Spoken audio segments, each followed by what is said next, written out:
पछिल्लो 24 घण्टामा थपिए 1674 नयाँ संक्रमित, आज 7 जनाको मृत्यु। प्रत्येक स्थानीय तहमा अस्पताल निर्माणका लागि जग्गा दिने मन्त्री परिषदको निर्णय।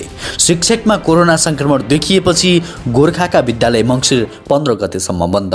राजा वीरेन्द्रको निजी निवास श्री सदन आजबाट नागरिकका लागि खुला। राजा वीरेन्द्रको घर अब जनताले हेर्न पाउने भए। यसबारे सम्पूर्ण जानकारी। त्यसैगरी आजबाट वनभोज र रमाइलो स्थल खुला हुने भएका छन्। त्यसैगरी प्रधानमन्त्री रोजगार कार्यक्रम अन्तर्गत 2 लाख नेपालीलाई अब रोजगारी दिइँदै। के तपाईँ जागिरे बन्न चाहनुहुन्छ? यदि चाहनुहुन्छ भने पुरा भिडियो हेर्नुहोला। काठमाडौँ महानगरपालिकाले भोलिदेखि निशुल्क पिसिआर गर्ने, पोखरामा प्याराग्लाइडिङ गर्नेको भिड 3 दिन अघिदेखि नै टिकट बुकिङ गर्नुपर्ने अवस्था। उपत्यकामा कम्तीमा 21 दिन पुनः लकडाउन गर्ने सरकारको निर्णय। यस्तो छ कारणहरू, सम्पूर्ण जानकारी। बैतडीमा मृत फेला परेका 14 गाईको हत्याको आशंकामा 1 जना पक्राउ। 14 गाई कसले मारेको होला त लगायतका आज मङ्सिर 7 गते दिनभरका ठूला महत्त्वपूर्ण समाचारहरू लिएर म उपस्थित भइसकेको छु। दर्शकवृन्द, सुरुमा जानकारी गराउँ कोरोनाको पछिल्लो अपडेट। पछिल्लो 24 घण्टामा थप 1674 जना कोरोना भाइरस संक्रमित थपिएका छन्। स्वास्थ्य तथा जनसङ्ख्या मन्त्रालयका अनुसार 8144 जनाको पिसिआर परीक्षण गर्दा 1674 जनामा संक्रमण पुष्टि भएको हो। पछिल्लो 24 घण्टामा 2323 जना संक्रमणबाट मुक्त भएका छन्। हालसम्म 1,93,325 जना कोरोना मुक्त भइसकेका छन्। संक्रमितहरूमध्ये 88.4% संक्रमणबाट मुक्त भएका हुन्। मन्त्रालयका अनुसार नेपालमा थप 7 जनाको कोरोनाबाट मृत्यु भएको छ। अहिलेसम्म मृत्यु हुनेको संख्या 1305 पुगेको छ। यसैबीच काठमाडौँ उपत्यकामा 1107 जनामा संक्रमण पुष्टि भएको छ।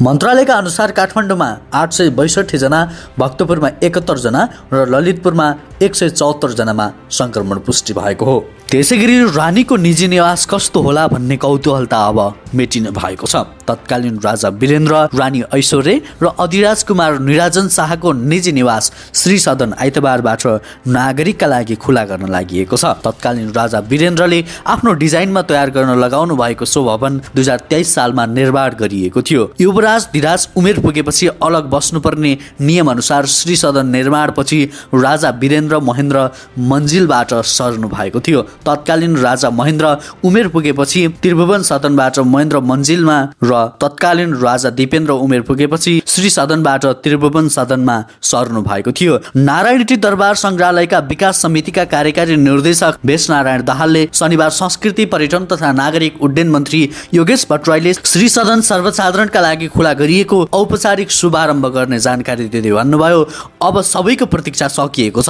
नारायणी दरबार संग्रहालयमा आएका अवलोकनकर्ताहरूले श्री सदनका लागि ग्यारेज र गणतन्त्र स्मारक समेत अवलोकन गर्न पाउनेछन्। कोरोना भाइरसका कारण बन्दाबन्दी सुरु भए लगत्तै नारायणी दरबार संग्रहालय अवलोकनका लागि बन्द गरिएको थियो। आइतबारबाटै संग्रहालय पुनः खुला गरिँदैछ।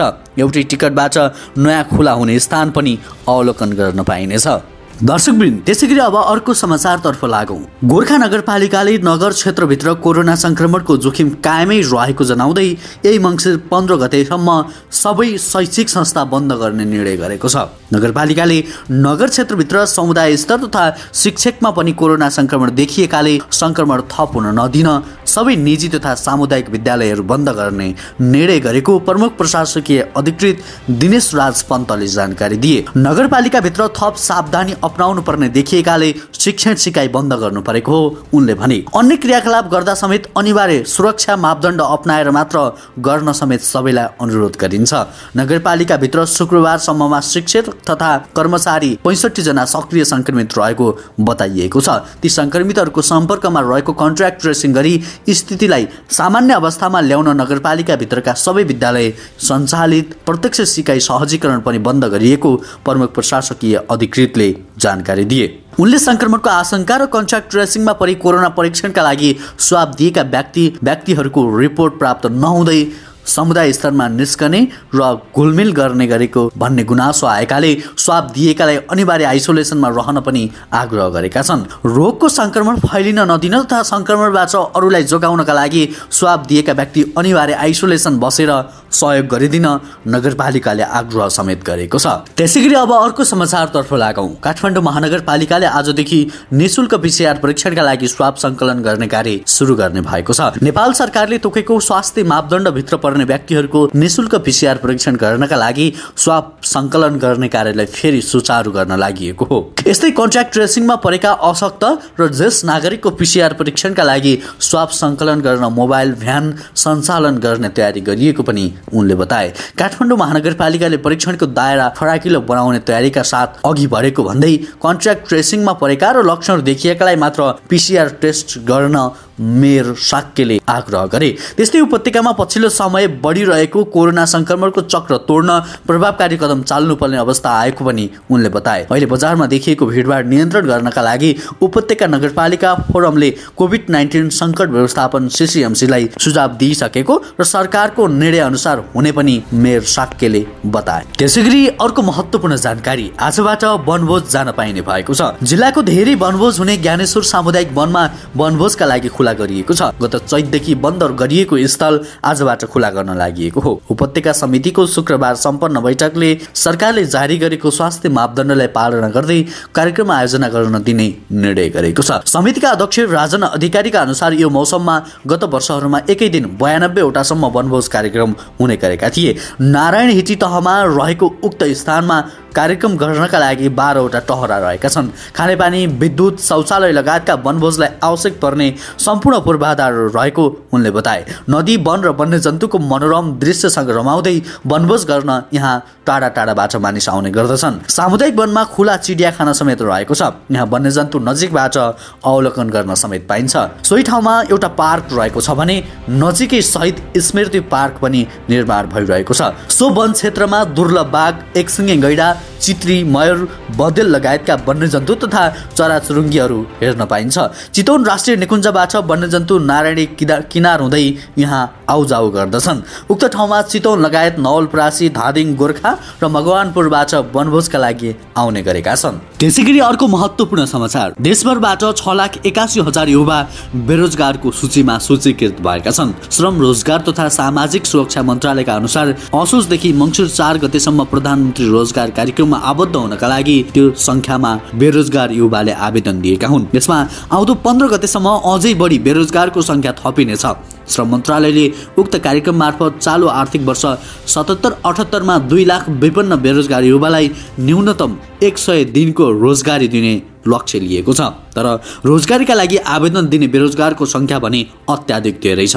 कोरोना महामारीका कारण वैदेशिक रोजगारी तथा देशभित्रै पनि हजारौंको संख्यामा नेपाली श्रमिकले रोजगार गुमाएका कारण बेरोजगारको संख्या बढ्दै गएको छ। देशभित्र कति युवाले रोजगारी गुमाए भन्ने तथ्याङ्क छैन।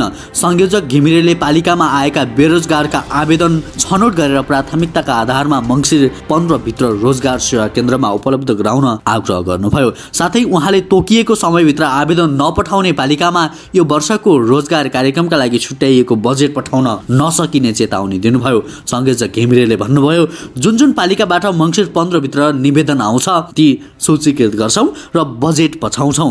त्योभन्दा पछि पठाउने पालिकाले बजेट पठाउन सक्दैनौं हामी। मन्त्रालयका अनुसार रोजगार व्यवस्थापन सूचना प्रणालीमा समावेश भएका रोजगार व्यक्तिको संख्याका आधारमा रकमको बाँडफाँड गरी 569 पालिकालाई 3 अर्ब रुपियाँ अनुदानका रूपमा सशर्त पठाइएको छ।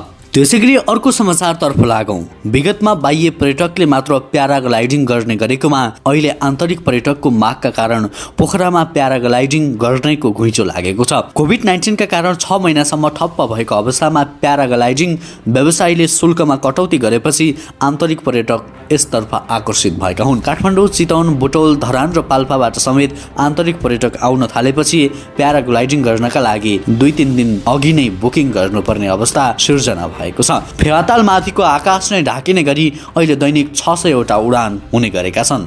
काठमाडौँ उपत्यकामा कोरोना संक्रमण बढेसँगै यहाँका महानगरपालिका तथा नगरपालिकाका प्रमुखले फेरि पनि लकडाउन गर्नुपर्ने मत अघि सारेका छन्। उनीहरूले उपत्यकामा कोरोना संक्रमण रोकथाम तथा नियन्त्रणका लागि कम्तीमा 21 दिन कडा लकडाउन गर्न सरकारलाई सुझाव दिएका छन्। छठपछि निषेधाज्ञा गर्ने बारे सरकार सकारात्मक रहेको मध्यपुर ठिमी नगरपालिकाका प्रमुख एवं उपत्यका नगरपालिका फोरमका प्रवक्ता मदन सुन्दर श्रेष्ठले रातोपाटीलाई जानकारी दिए। उनले भने, सरकारसँग अस्ति हामीले गम्भीर रूपमा छलफल गरेका छौँ। उपत्यकामा लकडाउन गर्ने कुरामा उप प्रधानमन्त्री ईश्वर पोखरेल, स्वास्थ्य मन्त्री भानुभक्त ढकाल लगायत सकारात्मक नै हुनुहुन्छ। पहिले गरेको लकडाउन उपलब्धिमूलक भएन, जनतालाई थुन्ने जस्तो मात्र भयो। जनतालाई घरभित्र थुन्ने मात्र होइन कि अब नाकाहरू पनि सिल गरेर लकडाउन गर्नुपर्छ। टोलटोलमा समुदाय स्तरमा गएर कन्ट्याक्ट ट्रेसिङ गर्दै संक्रमितलाई आइसोलेसन राख्दै जानुपर्छ। यसका लागि 14 दिनदेखि 21 दिनसम्म लाग्छ। यति समयभित्र उपत्यकाबाट कोरोना मुक्त गर्ने भन्ने हाम्रो प्रस्ताव छ। मेयर श्रेष्ठले अहिले काठमाडौँ उपत्यकामा 50% भन्दा बढी संक्रमित रहेकाले एकपटक लकडाउन गरेर घनीभूत रूपमा कोरोना संक्रमण फैलिन रोक्न नाकाहरूमा कडाई गर्दै बिस्तारै खोल्दै जानुपर्ने बताए। दर्शकवृन्द, कोरोना महामारी बढिरहेको यो सिचुएसनमा लकडाउन गर्नु कतिको सान्दर्भिक हो त, अथवा लकडाउन नगर्नु नै उचित हो? तपाईको विचार कमेन्ट गर्नुहोला।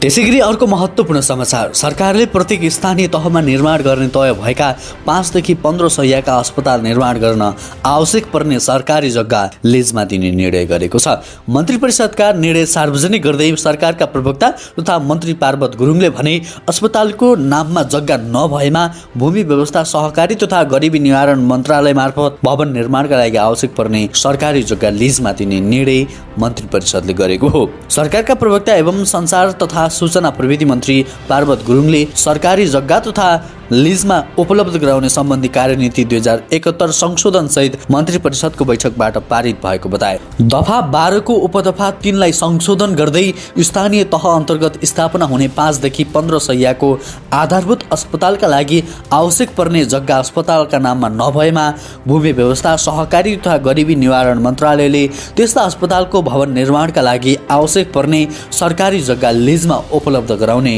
निर्णय गर्न सक्नेछ भन्ने प्रतिबन्धात्मक वाक्यांश थप गरिएको उनले जानकारी दिए।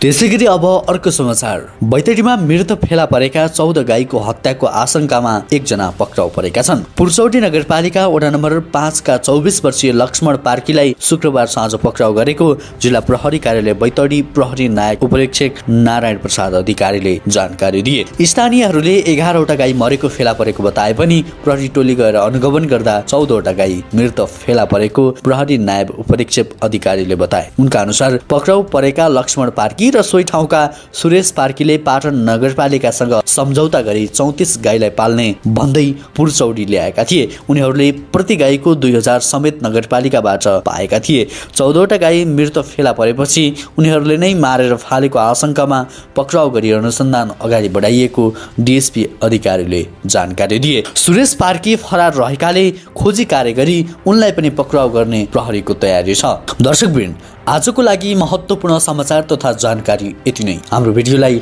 लाइक गर्न र हाम्रो च्यानललाई सब्स्क्राइब गर्न नबिर्सिनुहोला। नमस्कार।